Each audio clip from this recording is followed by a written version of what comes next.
Менин атым Чынара, ушул айылдын жашоочусумун. Бул биздин айылдагы ушу китепканада отурабыз. Көптөн бери жашайм бул жакта. Бул китепкананы өзү Бермет Бөрүбаева, Бермет түптөгөн. Өзү ошо китептерди алып келип, ар жактардан английскийлерди окутам деп курстарды ачып ушунун ичине. Мен бул Бермет менен таанышып калганым деле бир Кудайдын буйругу болду деп ойлойм. Анткени үйдөн чыксам эле 2021-жылдары мен үйдө швея болуп иштейм да, анан эшикке чыксам эле бир кыз тыпылдап эле жолдон ар чуркап бер чуркап эле мен ушундай английскийлерди ачат элек, бир курстарды ачат элек, жаштардын келечегине балдарды окутат элек деп эле помещение издеп жүрөт десеңер. Elephant. Elephant. Ball. Nail. Nail. Nail. Анан жолугуп калдым, мен аябай кызыгып калдым да, өзүм дагычы ушул биздин айылда деле ушундай курстар болсо, балдар англисче окуса, ар тармактуу билим алса деп өзүм деле мындай кызыгып калчумун да. Биздин айыл эми алысыраак го, шаар жактанчы. Ошого карата анан жардам бергим келди. Анан ушул зданияны эже арендага берем деп, мурун магазин эле, ылайыктуу болсо бир арендага берип коет элем деп уктук элек. Анан эжеге звонить этип, номерин берип, ушул жерде табышканга аракет кылып жардам берип калдым. Ошондон бери Берметтер ушул библиотеканы урунуп келатышат, балдарды окутуп. Баары бекер. Биздин айылдын балдарынын да келечегине аябай таасирин тийгизип атат деп ойлойм. Менин атым Бермет. Сенин эже. Биз бүгүн сизге мындай биздин жоңокту айтып жатабыз. Мындай биз китеп жаркыраган тоо. Биз Аймирем эже менен мону Алтын эже менен мону китепти чыгырдык. Ошо билесизби? Алтын Калыс. Ооба. Бема бул ким? Бул мен. Здесь мы находимся сейчас в жилмассиве Алтын-Казык. Это наша библиотека спасенных книг. Почему спасенных? Потому что те, кто макулатуру принимает, сказали, что много выбрасывают люди книг, да, сдают макулатуру. А мы как раз-таки очень много работали именно по теме мусорного полигона, по теме того, что вот нужно, да, его потушить. И мы в детстве привыкли, да, что есть какие-то, так скажем, социальные учреждения, да, которые дают, организуют курсы для детей, организуют детский театр. Я не знаю, я в детстве ходила просто вот рядом с домом, у нас был, например, кукольный детский театр или какие-то танцы, рисование, да, то есть, а здесь очень практически такого нет, да, но здесь же тоже живут детки, и просто, для меня это как бы такая пропасть неравенства, потому что я считаю, что все жители, да, Бишкека должны получать одинаковый доступ к инфраструктуре, да, будь то это библиотеки детские, будь то это транспорт общественный. Бул жакта жөнөкөй суу. Суюк жөнөкөй суу. Бул жагына ошентип. Мен эмес. Сен. Макул, сен эмес экенсиң, Так. Азыр бул жагына азот куям дагы экөөбүз баардыгын салыштырып көрөбүз. Ушундай кылып кайнайт. Мындай кылсак кайнабайт. Колуңуздарды түз кылсаңыздар, азыр биз суюк азотту кайнатып көрөбүз. Өз колуңуз менен. Анткени суюк азот муздак болгон үчүн температурасы -200-ге жетет, элестетиңиздер. Полюбила очень это место, детей, потому что они на самом деле здесь очень такие необычные, очень осознанные. После этого еще искали, кто будет преподавать. Сейчас это преподает Селиче, курсы английского. Она здесь сама живет, она сама учительница английского языка. Каждую неделю мы проводим занятия. Они бесплатные, потому что, в принципе, здесь у людей чаще всего нет возможности оплатить обучение, нет возможности у родителей отвозить, да, куда-то в город на какие-то курсы. Ну, чаще всего они работают и там допоздна, да, то есть дети просто гуляют по улицам. Нету никаких вот как раз-таки третьих мест, вообще никаких мест нету.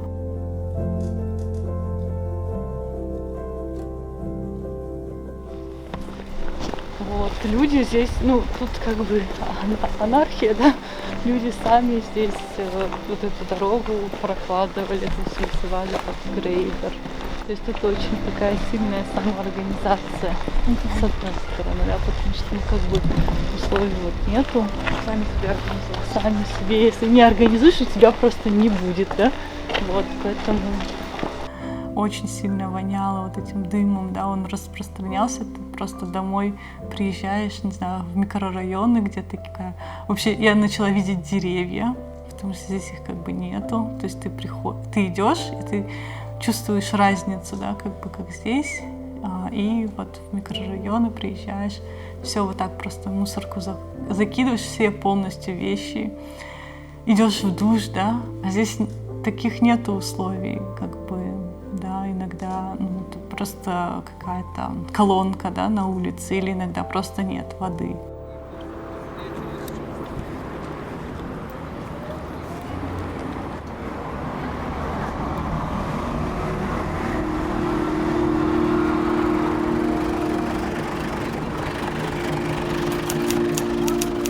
Мы находимся сегодня в Доме кино имени Чингиза Айтматова.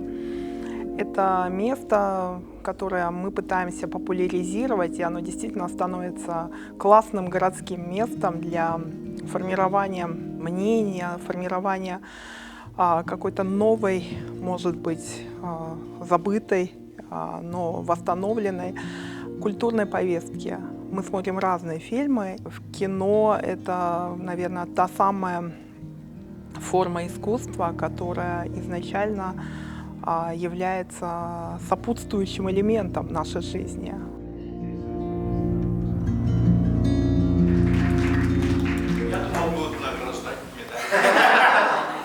Задача вот нашего клуба, одна из задач была как раз в том, чтобы протоптать дорожку простому зрителю, а не кинематографисту. Почему Тоторо? И отсюда вытекает концепция киноклуба. Это некий дух леса, некий страж леса, мирное существо, которое заинтересовано в том, чтобы лес рос и лес был в безопасности. И вот когда я показал, мы начали с этой картины как раз, да, в феврале, получается, уже 24-го года, я и говорил, что мы открываем портал, да, в нечто доброе, гостеприимное и важное. И помимо каких-то вещей очевидных, как то, что это образовательный киноклуб, то, что это городская платформа альтернативного кинопроката, и то, что каждый может прийти сюда и получить, как вам сказать, вот это ощущение присутствия, соприсутствия чему-то большему, чем он сам, и вот это место, я бы сказал, терапии, которую он здесь получает, и это очень здесь важно. Спасибо, что пришли. Моя первая картина, я работал в этой картине в качестве администратора, потом директором картины стал. Ну, не знаю, такая атмосфера очень ламповая, да. Она очень живая. Этого не добиться просто в кинотеатре, где все сидят, жуют попкорн. Это другие взаимоотношения, и это дает другие эмоции. Можно всегда послушать какую-то другую точку зрения, прежде всего, услышать обычных людей, которые вокруг тебя. И есть потом дискуссия какая-то. И я очень рад, на самом деле, этому, потому что о кино нужно говорить, нужно, я считаю, повышать культуру насмотренности людей. У нас есть обычные кинотеатры, там показывают жанровые фильмы. Вот. И как бы, ну, одно дело какое-то попкорновое, не знаю, грубо говоря, фильм под пиво, да, под чипсы, посмотреть и ни разу забыть. Вот. А есть и картины, которые, ну, стоит обсудить. И люди откуда-то узнают, люди узнают. Вот пожилая пара была совсем недавно, попросили меня на листочке написать, когда показы проходят, потому что у них нет соцсетей вообще. Да, я просто ручкой написал среда, 19:00 и так далее, и так далее. И пожилая женщина сказала, что я очень люблю комедии, когда будет комедия. Больше всего показы собирают кино 90-х, потому что это уникальные показы, и когда мы авторов приглашаем, это полный зал. Еще классно, Султан, он продвигает именно кыргызское еще кино. Очень много внимания уделяется этому направлению. Для нас это интересно еще с той точки зрения, чтобы лучше понять культурный код, потому что мы сами не с Кыргызстана, живем мы здесь 3 года, и это позволяет глубже прочувствовать, понять вообще, как здесь люди живут, чем дышат, с какими сложностями сталкиваются. Режиссер говорит, давай актеры пусть, говорит, по-настоящему пьют. Через 2 часа вся группа пьет. Вся и актеры. Я считаю, что это всегда огромное значение для любого города, для любого вообще места, что есть такие места, куда человек может прийти свободно, бесплатно посмотреть фильм, обсудить его с кем-то. Все-таки, мне кажется, это какое-то место, где люди хотят побыть вместе, наверное. И все. Я не учу их жизни, не читаю моральники и проповеди, но вот это настраивание на волну какого-то откровения, да, что мы просто смотрим, мы не обязательно что-то говорить. И это тем самым формирует ту самую культурную особенность города. В городе должны быть места, где обсуждаются те или иные культурные ивенты. Мы хотим, чтобы у всех был доступ, да, там, к чистому воздуху, к каким-то благам, которые дает город. И вот эти третьи места, да, конечно, мы, не то что считаем, это, я думаю, вот, как бы моя художественная практика именно создавать такие утопические места. В принципе, его нету, да, на карте города, его не существует, по сути, да, то есть это наша такая утопия, которая вот стала реальностью за счет очень больших усилий сообщества, потому что нам очень много помогает и организации, да, потому что видят, что, как бы государство этим не занимается, да, не занимается вот открытием, например, каких-то культурных центров в жилмассивах, а это, я считаю, приоритетная, да, работа сейчас именно работать с жилмассивами, но есть какие-то вещи, которые дополнительно нужны людям, особенно детям, да, которые станут через несколько лет, да, уже коллегами нашими. Вот, что они могут научиться, если мы им не будем помогать сегодня, да, если мы не будем их там отвозить в музеи, в театры. То есть хочется, чтобы у них все это было, потому что они на самом деле искренне очень радуются всему.